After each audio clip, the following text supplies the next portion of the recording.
Bienvenidos nuevamente a este programa de Serapaz en Rompeviento Televisión por Internet. El día de hoy trataremos la situación de los derechos humanos en México, la política de derechos humanos en el país y particularmente la reacción del gobierno mexicano frente a los últimos informes que han presentado especialistas, gente que conoce muy bien sobre el tema a nivel de Naciones Unidas, las reacciones de México y la situación en el país sobre los derechos humanos. Bienvenidos, va a ser una charla muy interesante, no se lo pierdan. Bienvenidos a su programa de Serapaz en Rompeviento Televisión por Internet.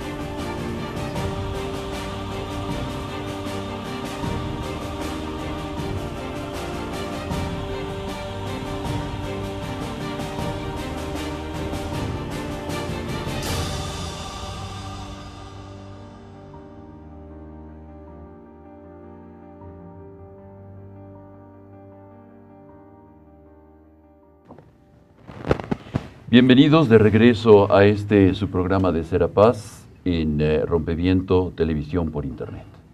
El día de hoy, como decíamos en nuestra introducción, trataremos el tema sobre los derechos humanos en el país, particularmente las respuestas del gobierno mexicano frente a los informes de Naciones Unidas que en las últimas semanas han generado una gran polémica.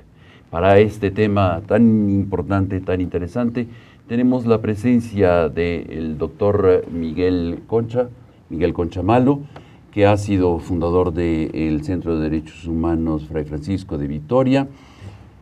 Conocido, no necesita demasiadas presentaciones. Miguel, muchísimas gracias por estar con nosotros.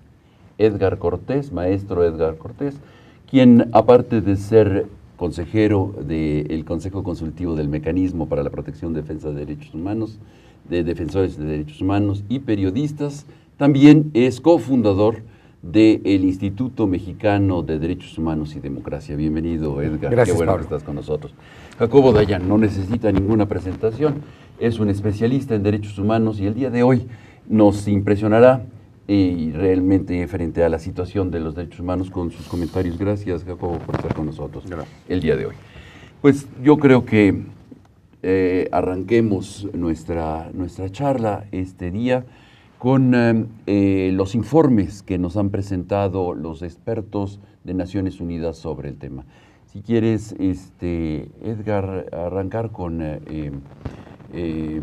los informes, un poco ponernos en antecedentes sobre qué ha habido de estos informes, sobre todo que ha causado tanta polémica, bueno, los dos últimos, tanto de desaparición forzada como el de tortura. Sí, como ya dices, Pablo, básicamente son dos informes. Uno, el del Comité contra la Desaparición Forzada de Naciones Unidas.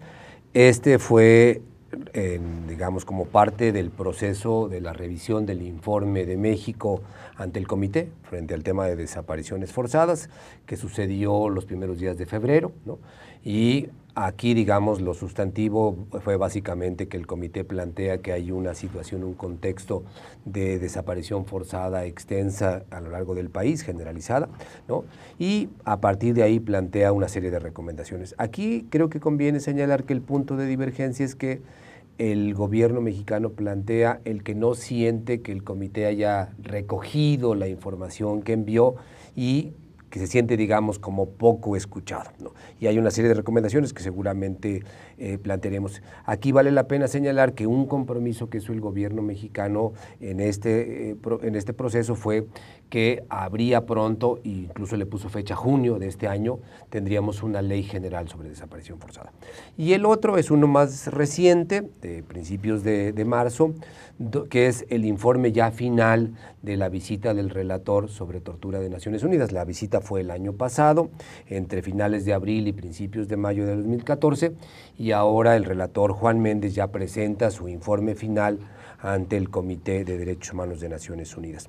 Y aquí el punto de divergencia es que ya el relator lo había dicho desde al final de su visita, pero ya en el informe final lo vuelve a expresar, plantear que la tortura es una práctica generalizada en México, ¿no? Y este va a ser el punto de discusión porque México va a salir de manera muy airada a cuestionar esta calificación que hace el relator. Digamos, este es un poco como el contexto en el que nos vamos a mover esta reflexión.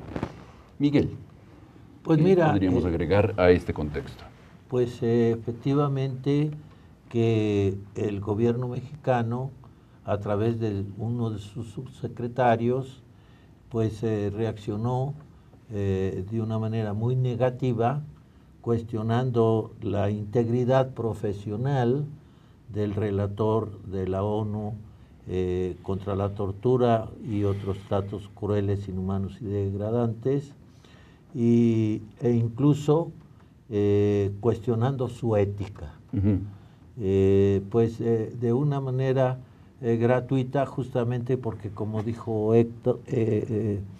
Edgar, en su informe dice, hablando cualitativamente, no cuantitativamente, señalando un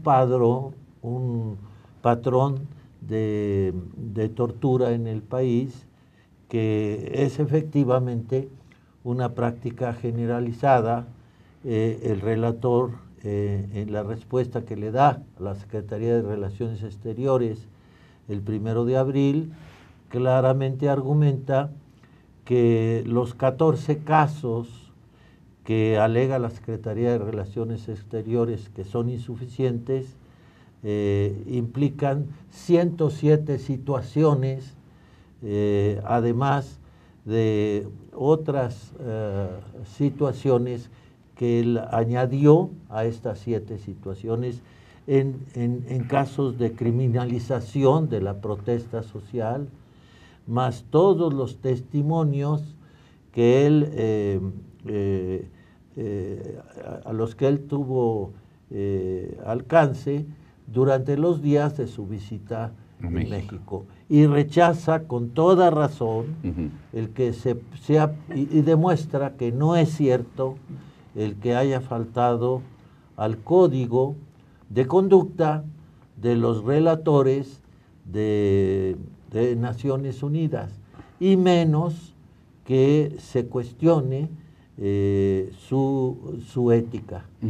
Y argumenta que, por el contrario, él no aceptó presiones del gobierno mexicano para eliminar la expresión cualitativa, no cuantitativa, de práctica generalizada. Generalizada, esta es la clave, ¿no? Esa es la clave, y además que él actuó de buena fe con el propósito de poder colaborar con el gobierno mexicano en la eliminación de esa práctica generalizada, porque se da en muchos estados de la República, porque la manera como se aplica es muy similar en muchos estados de la República, y que sostiene su expresión, lo cual le agradecemos las organizaciones civiles, a Juan Méndez, de que se trata de una práctica generalizada, y lo venimos diciendo desde hace muchos años. Claro. Jacobo, ¿qué podríamos agregar? ¿Quién es Juan Méndez? ¿Dónde estamos en cuanto a tortura? ¿Y por qué se llama generalizado este tema? Sí, me parece que vale la pena hacer un análisis anterior a eso. La decisión del gobierno mexicano, de menos del Ejecutivo mexicano, al rechazar ambos reportes y desviar la atención o la discusión hacia las formas y no hacia el contenido propio del informe, logra el objetivo que buscaban. Es decir, hoy la discusión en medios y en círculos se da alrededor de la autoridad moral o capacidad profesional de Juan Méndez. Se da sobre si el informe de desaparición forzada agregó nueva información o no, que fue lo que argumentó el gobierno mexicano diciendo no hay nada nuevo en este informe. Y no se entra en la sustancia. Es decir, la discusión no se está dando alrededor de cómo resolver el problema de tortura. cómo resolver o qué articular para encontrar las formas en que desaparición forzada sea correctamente legislado. Hoy tenemos el caso, por ejemplo, que ya lo denuncia los expertos de la Comisión Interamericana de Derechos Humanos, donde en el caso de Ayotzinapa los detenidos están acusados de secuestro y no de desaparición forzada. Es decir, en vez de discutir el fondo de ambos reportes, nos encontramos discutiendo las formas y la prensa acaba diciendo o acaba resolviendo el dilema con el boletín oficial diciendo se acabó el diferendo entre Cancillería y el relator. Claro. Y entonces, ante la opinión pública pareciera que hubo un diferendo, quedó resuelto y entonces queda resuelto el tema, cuando el tema jamás se discutió. Es decir, se acaba el diferendo sobre la tortura, la pregunta es si se acabó la tortura, claro, o se están tomando medidas para enjuiciar, y lo que hay abajo de todo esto evidentemente es un severo problema de impunidad y falta de capacidad del Estado mexicano para detener, enjuiciar y resolver y evitar que esto vuelva a ocurrir. Entonces me parece que habría que separar esta discusión en las formas y el fondo. Perfecto. Creo que esto nos está ayudando entonces a ubicar en la temática, que es fundamentalmente la desaparición forzada en México, la tortura. Regresamos en unos minutos, quédense con nosotros, regresamos después de este corte.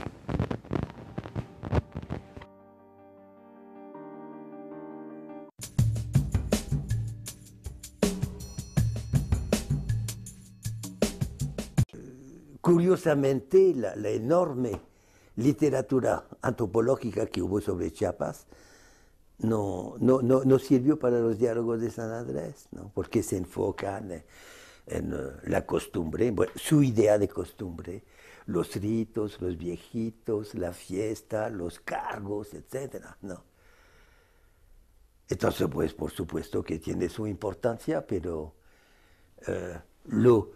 lo principal no lo vieron, ¿no? No vieron cómo Chiapas de repente cambió en los años 70 con el descubrimiento del petróleo. No vieron la ganaderización de Chiapas, no vieron la militarización de Chiapas. Al enfocarse sobre la costumbre, los viejitos, los cargos, las fiestas, es como si para entender Estados Unidos tuvieron que mirar, analizar el Halloween, ¿no? Pues sí, es una cosita, pues, ¿no?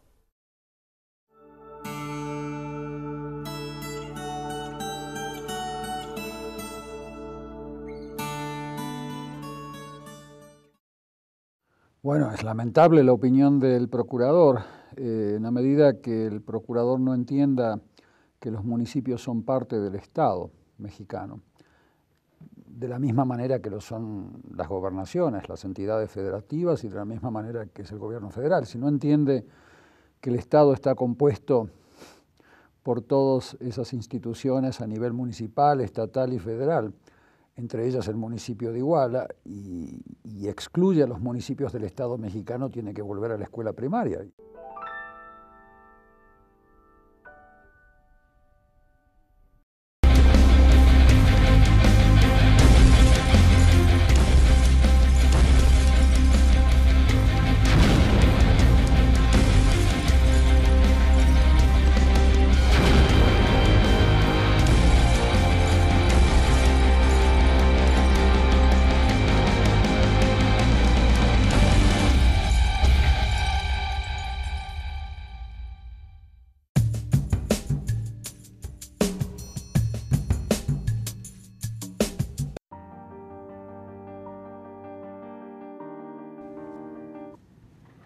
Regresamos con nuestra discusión sobre el tema. Estamos abordando tortura, desaparición forzada.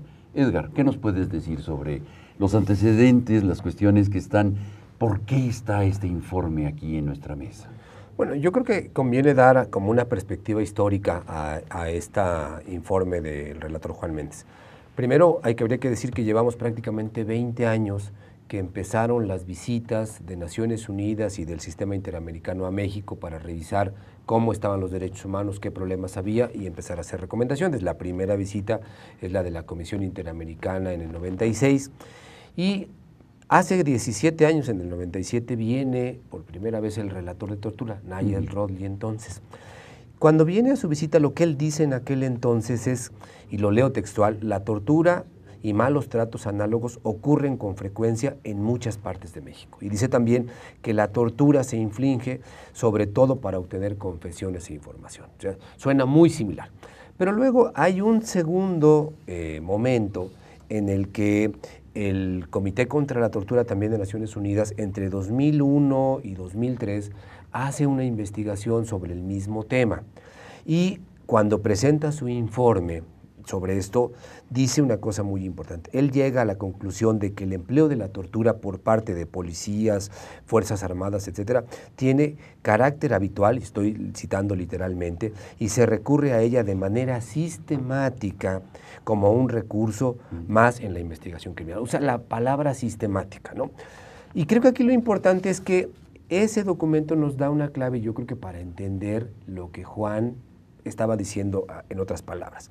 Y otra vez cito un párrafo del informe del comité, dice, el comité considera que sí hay práctica sistemática de la tortura cuando parece que los casos de tortura notificados no son fortuitos ni se han producido en un solo lugar o en un solo momento concreto, y se observan en ellos elementos de hábito, generalidad y finalidad determinados por lo menos en una parte importante del territorio del país. Además, dice el comité, la tortura puede revestir de un carácter sistemático sin que eso se deba a la intención directa del gobierno, sino a la incapacidad que éste ha tenido para poner. Entonces yo podría decir que cuando Juan Méndez ahora en su informe habla de tortura como una práctica generalizada, me parece que este criterio de interpretación daría claramente de lo que está hablando. O sea, una práctica que no es aislada, que no es fortuita, sino que es sistemática. Es decir, que hay muchos incentivos en las instituciones para que se siga cometiendo. O sea, ¿por qué las policías torturan? Porque no saben investigar, porque si llevan una acusación sustentada sobre tortura, un juez se la va a aceptar, porque si torturan a una persona seguramente no va a tener consecuencias, y podríamos poner una lista larga. Eso es finalmente lo que Juan está tratando de plantear. Entonces me parece importante este dato histórico para ver también que Juan no dice una cosa que quién sabe de dónde viene, es creo que un continuum histórico de un problema que a la fecha no se ha podido resolver en México, que es el tema de la tortura. Y yo creo, como decía Jacobo, y lo importante es decir, el asunto es que hay un problema y la gran pregunta es ¿qué vamos a hacer? Entre ellos el gobierno para realmente dar un paso significativo en términos de erradicar la tortura como una práctica en México. Claro. Y gracias, Edgar. Yo creo que esto nos ayuda a poner en un contexto histórico y no decir es un iluminado que de pronto llega de Naciones Unidas a descubrir el hilo negro. Exacto. Ya lo han dicho. Todos, durante los últimos 20 años, Naciones Unidas ha estado reclamando eso. Y la Comisión Interamericana también. Y la Comisión Interamericana habría que recuperarlo también. Miguel, ¿qué podríamos decir sobre desaparición forzada? Pues mira que el gobierno hasta hoy se ha mostrado muy reticente a calificar ese tipo de delitos de lesa humanidad. Yo recuerdo desde el año 2000-2001, cuando comenzó a trabajar la Fiscalía Especial para los movimientos sociales y políticos del pasado, donde el fiscal pues estaba siempre inclinado por presiones gubernamentales a calificar esos delitos como privación ilegal de la libertad en su modalidad de plagio o secuestro. Lo que las organizaciones civiles insistimos en su trabajo era que se trataba efectivamente de desaparición forzada de personas. Y hasta la fecha lo vemos en el caso de Ayotzinapa, donde los presuntos responsables, que por cierto ahora alegan que fueron arrancadas sus confesiones bajo tortura, por medio de tortura, han sido consignados por delincuencia organizada, por secuestro. Y cuando un servidor tuvo la oportunidad de hablar con el secretario de Gobernación en el marco del Consejo Ciudadano para la aplicación de la reforma en derechos humanos constitucional, que se trataba de desaparición forzada, él tuvo una reacción que efectivamente muestra lo que estoy diciendo, que si eran consignados por secuestro, eran más los años de cárcel que tenían que recibir en la sanción, a lo cual pues el asunto es otro. Claro. No es los años de cárcel que prevengan, que prevengan las leyes mexicanas, sino que es un delito de lesa humanidad, como en donde el responsable es el Estado mexicano, no nada más las autoridades políticas de Iguala o del Estado de Guerrero,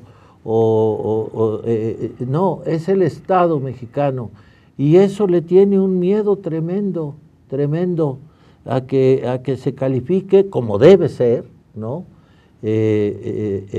Para eso efectivamente nosotros hemos planteado en el seno de ese Consejo Ciudadano que haya una reforma constitucional al artículo 73 para que el Congreso mexicano efectivamente tenga facultades para legislar acerca de la desaparición forzada de personas con los estándares internacionales, y no como pretende el gobierno mexicano, buscando hasta a nivel internacional rebajar la sanción de ese tipo de delitos, ¿no? Por eso hemos comentado que precisamente hace 2 días un grupo de organizaciones civiles que ha elaborado un proyecto de reforma constitucional al artículo 73 y después ocuparse de una ley, ha entregado a la Junta de Coordinación Política del Senado esa iniciativa. Y por último está el tema del número de desapariciones forzadas, ¿verdad?, que ha sido otra recomendación de varios mecanismos internacionales de derechos humanos. El gobierno todavía no ha deslindado el número exacto de desapariciones forzadas que hay en este país. Yo creo que esto es parte del gran problema, ¿no? ¿Cómo cataloga el gobierno mexicano a la desaparición forzada, a los desaparecidos? Sí. ¿No? Y cómo los está dándoles, no en la categoría de desaparición forzada, sino ausentes, gente que se fue a Estados Unidos y que no ha regresado, en fin, para minimizar el tema, ¿no? Sí, sí. Yo añadiría, el gobierno mexicano está molesto porque vista la debilidad y la falta de respuesta de las instituciones mexicanas, las organizaciones civiles hemos acudido a los mecanismos internacionales. Y pues ahí se ha manifestado la verdad sobre esta crisis de derechos humanos en el país. Ahí está clarísima. Y eso le molesta, le molesta, porque los problemas de las inversiones extranjeras para el crecimiento económico es lo que más les preocupa, no las cuestiones humanas, sino les molesta, ¿verdad?, estas cuestiones de comercio. Y la Secretaría de Relaciones Exteriores pues se ha transformado más que nada en un asunto de convenios comerciales. Muy bien. Jacobo, entonces, ¿por dónde estaríamos nosotros tratando de hacer una síntesis de estas dos situaciones históricas que vienen y que hoy están llegando a un límite de conflictividad con el gobierno mexicano, la reacción con el gobierno mexicano? Sí, concuerdo con Miguel. Me parece que hay una preocupación, hay una molestia y también una gran preocupación por las implicaciones que estos dos informes y las palabras generalizada o sistemática podrían tener en materia ya incluso penal, en derecho penal internacional. Tomando un poco de distancia, creo que esta ha sido la política tomada por el gobierno mexicano. Es decir, la Secretaría de Relaciones Exteriores se ha convertido en una secretaría más de relaciones públicas que de relaciones exteriores. Y tenemos varios ejemplos. Cuando el Papa Francisco, se filtra un correo electrónico del Papa Francisco acerca de la mexicanización de Argentina, la preocupación no es otra vez el fondo del problema, si en México hay un problema de violencia severo, sino por qué lo dijo. Y entonces el diferendo se convierte en un asunto de percepción otra vez. La preocupación es la percepción, no la realidad. Cuando el caso de los expertos argentinos se manifiestan en el caso de Ayotzinapa, otra vez hay una descalificación, así como hubo una descalificación a Juan Méndez, hace unos meses, no muchos, hubo una descalificación y un ataque frontal de la PGR a este comité de expertos argentinos. Es decir, otra vez desviar la atención sobre el problema de fondo hacia problemas de formas. Y nos salen el procurador a narrar una verdad histórica, no sé cómo se atreve a utilizar incluso esa palabra de verdad histórica, si las verdades históricas tardan décadas en construirse y requieren estudios múltiples, a dar una versión en un video donde hay una verdad histórica inventada o fabricada o que se quiere implantar sobre la tragedia ocurrida a los estudiantes de Ayotzinapa, otra vez tratando de manipular a la opinión pública, dar una imagen de que el Estado está preocupado, se está ocupando, es sensible, hace cambios o aparentes cambios, como el caso, por ejemplo, de la Secretaría de la Función Pública, ante los ataques a los problemas de corrupción y conflicto de intereses. El gobierno reacciona, pero reacciona para que no ocurra nada. Claro. Entonces, me parece que esto es una práctica generalizada, otra vez, pero desde este lado, de desviar la atención a las formas, nunca atacar el fondo, y tenemos una desesperación brutal en la ciudadanía. Tenemos a padres buscando fosas comunes por el país, cuando es la obligación del Estado. Cuando el secretario de Gobernación salió a dar cifras sobre desaparición forzada, aventó unas cifras que nadie entendía nada, cuáles eran los que sí eran y cuáles eran los que aparecieron y cuántos quedaban en la lista, es decir, nunca quedó claro. Y es una obligación del Estado, si el Estado mismo no es capaz ya ni siquiera de resolver, ni siquiera de contar a los desaparecidos, en los casos de tortura, donde tenemos miles de torturas y 5 casos juzgados de tortura. Es decir, es un país de torturados sin torturadores. Es esquizofrénico. Entonces, me parece que lo que subyace, no sé si es una incapacidad o una falta de voluntad del Estado. ¿Qué les parece si discutimos esto en nuestro tercer bloque?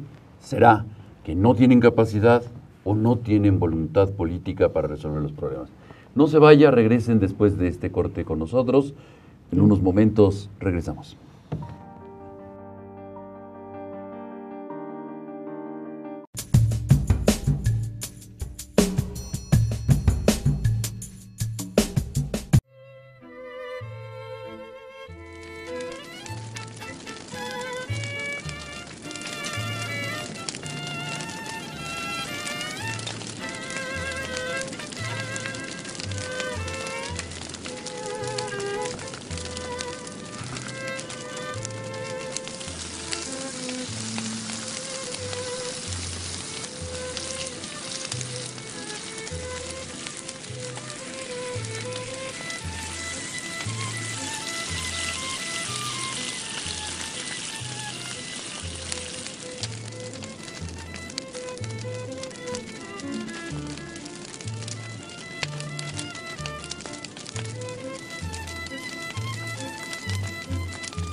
Yo diría que en todas sus dimensiones el EZ es un contrapeso y que quizá en este momento es particularmente significativo por esta representación simbólica que tiene el zapatismo como una propuesta de carácter ético-política que sí se contrapone en lo que se está convirtiendo la política institucional en el país y en el mundo.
Gracias por continuar con nosotros. Estamos justamente con el dilema, ¿será que es un problema solamente de incapacidad institucional o realmente de una falta de voluntad política? Edgar, ¿qué piensas? ¿Es voluntad política o no son capaces? ¿O es tan grande el problema que no lo pueden resolver? Yo creo que es una suma de las dos cosas, hay componentes de los dos, o sea, creo que sí hay por un lado una, digamos, una definición de hacer algunos esfuerzos muy fragmentados, pero no continuos y no suficientes para resolver.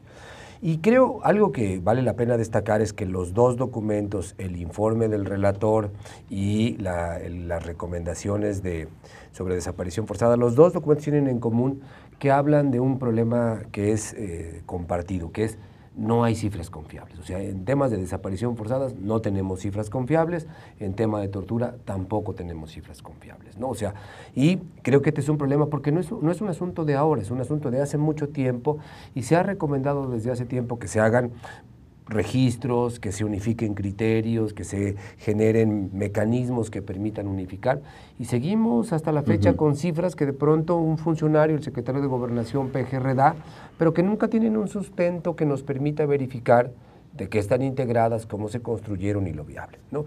Y en el caso de tortura, que ya lo mencionaba Miguel hace rato, un cuestionamiento que se le hace a Juan Méndez, es decir, es que solo hablas de 14 casos. Si eran 14 casos, era una fuente de casos individuales que tenían elementos, pero recibió muchas otras informaciones. Pero el gobierno mexicano tampoco es capaz de dar cifras. Digo, ¿de dónde podemos obtener cifras? Doy dos fuentes. Una, el CIDE, desde hace varios años, viene haciendo cada 2 años un informe donde hace una gran muestra a personas ya sentenciadas que están en la cárcel cumpliendo su sentencia y un aspecto que investiga es si esas personas finalmente señalan que fueron objeto de tortura durante su detención, porque finalmente ya están sentenciadas, ya no tienen nada que perder y ganar. Y en uno de sus últimos informes plantea que el 54% de las personas sentenciadas señalaron que fueron torturados o al menos maltratados por policía durante el periodo de su detención previo a llegar al Ministerio Público. Y un segundo dato, Elena Saola, en una investigación que hizo sobre menores vinculados al tema o que han sido detenidos y vinculados al tema de delincuencia organizada, tiene cifras de que el 76% de esos menores señalan haber sido torturados por policías municipales, estatales, federales, ejército, marina. O sea, lo que tenemos es datos muy diversos, podríamos apelar también a cifras de la CNDH o de algunas comisiones estatales, y lo que te dice es que hay una práctica muy frecuente, constante de tortura. Y decíamos, ¿por qué? Una, porque tenemos una tipificación que es muy, digamos, insuficiente, que no cumple estándares, que no está hecho con los... Y entonces ese creo que es un tema. Pero el otro es porque me parece que en realidad hasta ahora no se ha desarrollado suficiente capacidad en las instituciones para investigar estos temas o de desaparición forzada de tortura.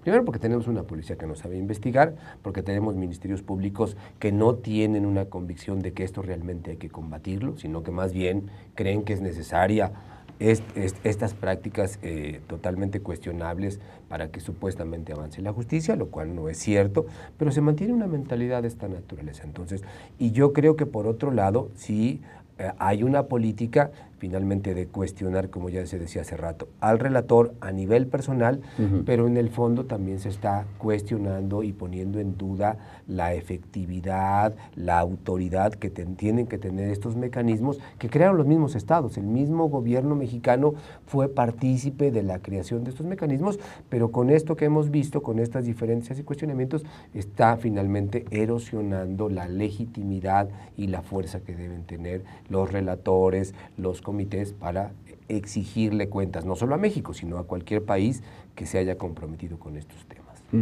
Miguel, ¿qué dices? Pues mira, yo quiero recordar rápidamente que cuando las manifestaciones multitudinarias en las calles de muchas ciudades de México y del extranjero, después de la tragedia de Ayotzinapa, y sobre todo en la Ciudad de México, espontáneamente la gente comenzó a exclamar que los responsables de esa tragedia eran el Estado. Y recordarán que desde entonces las expresiones públicas del gobierno mexicano, sobre todo la Procuraduría General de la República, era que la responsabilidad era de Iguala, la responsabilidad era Guerrero, pero que no era el Estado, ¿no? Y es por este pavor que el gobierno tiene hacia la calificación de las desapariciones forzadas de personas y las ejecuciones arbitrarias y la práctica de la tortura como delitos de lesa humanidad, Claro. En donde el responsable es el Estado, pero navega contracorriente porque la conciencia ciudadana pública es que la responsabilidad es del Estado y que hay que atender ese tipo de violaciones graves a los derechos humanos porque son responsabilidad del Estado, porque queremos realmente un Estado democrático, de derecho, de derechos humanos. Y es a lo que parece que peligrosamente nuestro gobierno, sobre todo el actual, ¿verdad?, no quiere enfrentarse. Yo diría que hay una cosa, el 31 de marzo, un grupo de centenas de organizaciones civiles, incluidas de derechos humanos, le enviamos una carta al titular del Ejecutivo, que no hemos recibido, de la que no hemos recibido respuesta. ¿Y qué tiene esa carta? Una carta en la que decíamos, entre otras cosas, que esta reacción tan negativa hacia los mecanismos de protección de los derechos humanos internacionales manifiestan claramente un cambio negativo de política exterior. Y le hacemos un llamado a la congruencia en la política exterior.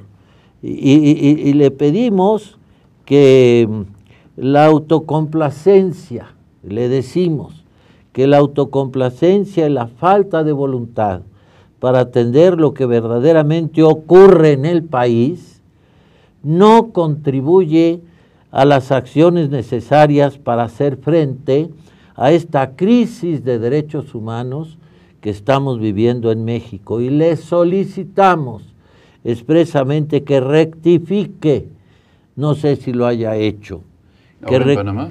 rectifique. Bueno, pero antes que los jefes de Estado y gobierno de otros países, estamos los ciudadanos y ciudadanas mexicanos, que somos los mandantes. Él es solamente, o ellos son solamente los mandatarios. y le solicitamos que rectifique las respuestas del Estado mexicano a las observaciones finales de estos dos comités y atienda las recomendaciones presentadas en sus informes, ¿verdad? Y nosotros pedimos que responda positivamente a la oferta que hace Juan Méndez de volver a visitar el país para poder verificar la situación de los derechos humanos, en concreto la práctica de la tortura, después de su anterior visita. Jacobo. Me gustaría continuar la línea de pensamiento de Miguel. Cuando se habla de Ayotzinapa, de los 43 desaparecidos y los 6 asesinados, no hay que olvidar a esos 6 jóvenes, o el caso de Tlatlaya, que también ha quedado medianamente olvidado, de ejecuciones extrajudiciales, o el caso de San Fernando, el caso de los migrantes, no es un hecho aislado, y ese es parte del discurso oficial, es decir, el caso Ayotzinapa es igual a o es Guerrero, sí, pero el caso Ayotzinapa está rodeado de 22,000, 23,000 o quién sabe cuántos miles de desaparecidos. Y el caso de Tlatlaya igual de miles y miles de asesinados en el país. Y en el caso de los migrantes, bueno, es una tragedia humanitaria que ni siquiera tenemos cuantificada en el país. A mí me parece que la solución, aparte del cambio de voluntad o capacidades del Estado, tendría que venir por otros órganos del mismo Estado mexicano, que también han estado siendo debilitados en los últimos meses o años. Uno es la capacidad real de acceso a la información y transparencia, es decir, la operación correcta del IFAI, que también cada vez está más en duda, sería una de las formas en que se podría destrabar esto.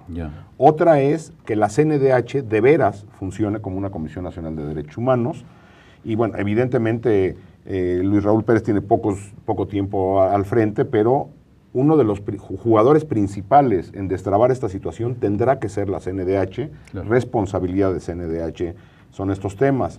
Y la otra tendría que seguir siendo la investigación y el marcaje cercano desde los medios de comunicación, donde cada vez tenemos más medios más a modo y pocos espacios de verdadera crítica o investigación.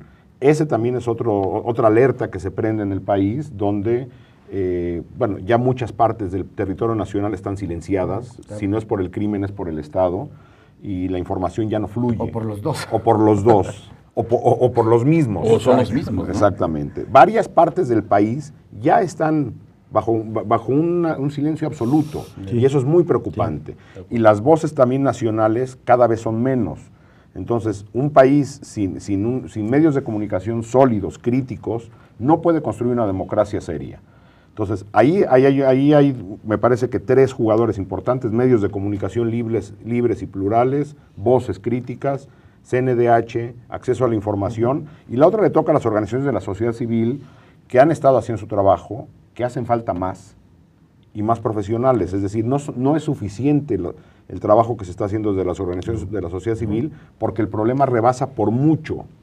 Si está rebasando al Estado, las capacidades de las organizaciones también están viendo rebasadas, y la creación de conciencia ciudadana. Me parece que ahí el gran déficit en todo el país, lo que subyace a todo este problema, es una falta de conciencia cívica en el país, y ahí es donde se tendría que invertir tratando de solucionar esto a mediano y largo plazo.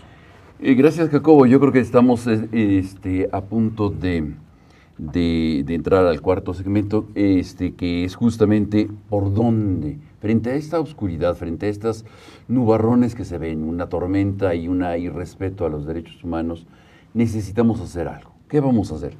Regresamos en unos momentos, después de un corte, en el que abordaremos justamente la temática de por dónde como ciudadanas y ciudadanos vamos a tener que caminar en orden a exigir respeto a los derechos humanos. Regresen, quédense con nosotros. No se vayan.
Regresamos a este último segmento en el que trataremos, abordamos el tema de derechos humanos y ahora la perspectiva. ¿Por dónde vamos? ¿Qué estamos viendo?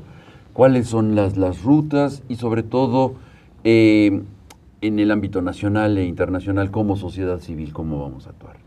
Jacobo. Sí, evidentemente, si no hay justicia, difícilmente, bueno, además de que se detengan los crímenes, difícilmente habrá una reconciliación ante la crisis humanitaria que vive el país.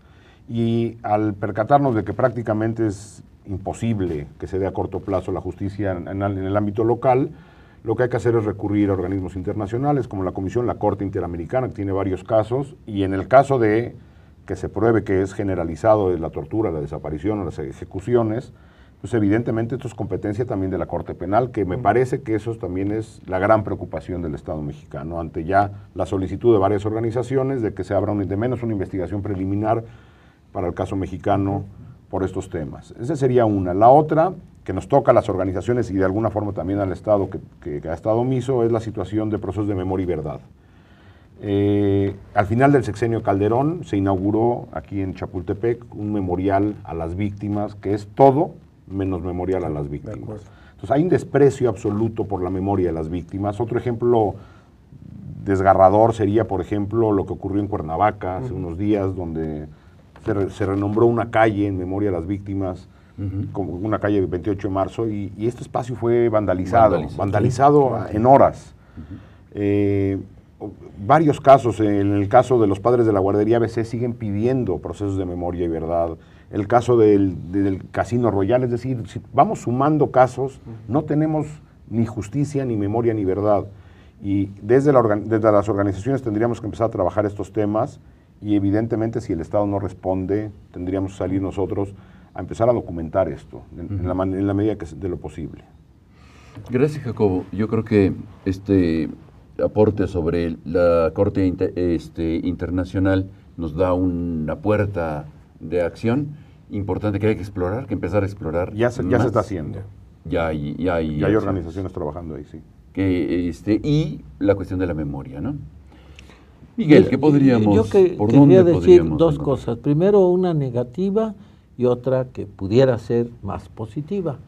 La negativa, y aprovecho que estamos hablando de la crisis de derechos humanos, a propósito de los mecanismos internacionales de protección de los mismos, para señalar, un poco para denunciar, la resolución que tomó ayer la Suprema Corte de Justicia de la Nación de afirmar que el arraigo es constitucional. Y efectivamente, hace ya algunos años, contradiciendo la reforma constitucional de derechos humanos del artículo 1, la Corte resolvió que efectivamente había que salvaguardar los derechos humanos, pero a menos que la Constitución disponga otra cosa. Y como el arraigo está en el artículo 17 de la Constitucional y es claramente violatorio de los derechos humanos, y así le ha sido dicho al Estado mexicano por mecanismos interamericanos y de Naciones Unidas, entonces ayer, por una votación de 4 a favor y 3 en contra, ¿no? Pues se declara que el arraigo es constitucional, sin ningún, como se dice, control de convencionalidad. Y a pesar de que un ministro, José Ramón Cosío, dijo con toda razón que viola el principio de presunción de inocencia, que viola la integridad física, porque cuando hay arraigo es cuando se producen más torturas, que viola el derecho a la libertad personal, a la libertad de tránsito, etcétera, ¿no? Y ahí tuvimos al ministro Medina Mora estrenándose en esa resolución, ¿no? Que dice que puede seguir las autoridades supliendo su deficiencia en la persecución del delito, arraigando a la gente, privándolas de su libertad, no dándoles la posibilidad de un acceso justo, y etcétera, ¿verdad? Lo positivo es que el tema de derechos humanos, felizmente ya no es solo tema de las organizaciones de derechos humanos, creo que está siendo cada vez más un tema de otro tipo de organizaciones y frentes, ¿no? ¿Verdad? ¿A qué te refieres con esto de otras organizaciones? ¿Te refieres a la academia o te estás refiriendo? Bueno, la academia sí, también ahí se ha Pero otras instancias también. Y otras instancias como pueden ser sindicatos, organizaciones campesinas, organizaciones urbanas populares. Hay una, felizmente se ha ganado en la difusión y en la concientización de la trascendencia de luchar por los derechos humanos para tener efectivamente cambios de fondo en el país. Gracias, Miguel. Edgar. Yo digo que hacia futuro, creo que y quisiera subrayar lo que dice Jacobo sobre la Corte Penal Internacional, porque el hecho es que cuando Juan Méndez plantea que la práctica de la tortura es generalizada, abre la puerta a la intervención de la Corte Penal Internacional. Porque el tema no es solo que sea tortura o desaparición y que per se sean delitos de lesa humanidad, sino lo generalizado, eso significa que entonces entra en el ámbito de competencia de la Corte Penal. Exacto. Entonces creo que ahí está el punto y ese creo que es digamos, lo que exacerbó esta reacción del gobierno mexicano, porque creo que ve que se acerca el riesgo de una posible intervención. Eso me parece. Una segunda, yo creo que también hay que colocar en perspectiva también histórica, ¿cómo ha sido la actuación de los gobiernos frente al tema de derechos humanos? Yo diría así en grandes tramos. Creo que hay una práctica de los gobiernos priistas hasta el 2000 que eran muy contrarios a derechos humanos, no les gustaban las visitas, argumentaban el tema de la defensa de la soberanía nacional frente a esta intervención externa, digamos hasta ahí. A partir de 2000, viene el cambio con la llegada de Fox en ese momento y donde plantea una política de apertura. Invitamos permanentemente a los relatores, a todos los mecanismos de Naciones Unidas, del sistema interamericano a que nos visiten y hemos tenido un montón de visitas y cientos de recomendaciones. El tema es que a esta apertura no le ha seguido una efectividad de cumplimiento de las recomendaciones para transformar el asunto. Entonces me parece que ahí hay esta situación un poco que algunas de esquizofrenia, ¿no? Sí los recibimos, pero no les hacemos caso, ¿no? Y yo diría que ahora, con este actual gobierno del presidente Peña Nieto, me parece que lo que vemos se mantiene en el discurso esta apertura, pero vemos este cuestionamiento, esta descalificación a los mecanismos. Entonces me parece que hay aspectos que nos llevan a otra vez un buen número de años atrás y digamos, a cuestionar, creo que el sistema de Naciones Unidas. Y me parece que ahí hay, yo sí creo que hay una regresión más o menos clara en esta política ahora de cuestionar, de descalificar el tema. Y creo que esto podría tener dos consecuencias en lo inmediato. Uno es que el gobierno, digamos, de manera más soterrada, haga una acción para que cuando se cumpla el periodo del mandato de Juan Méndez, haga todo el cabildeo para que no lo ratifiquen para un siguiente periodo. O sea, una manera de tomar represalias, diríamos, en contra. Ese me parece que es uno.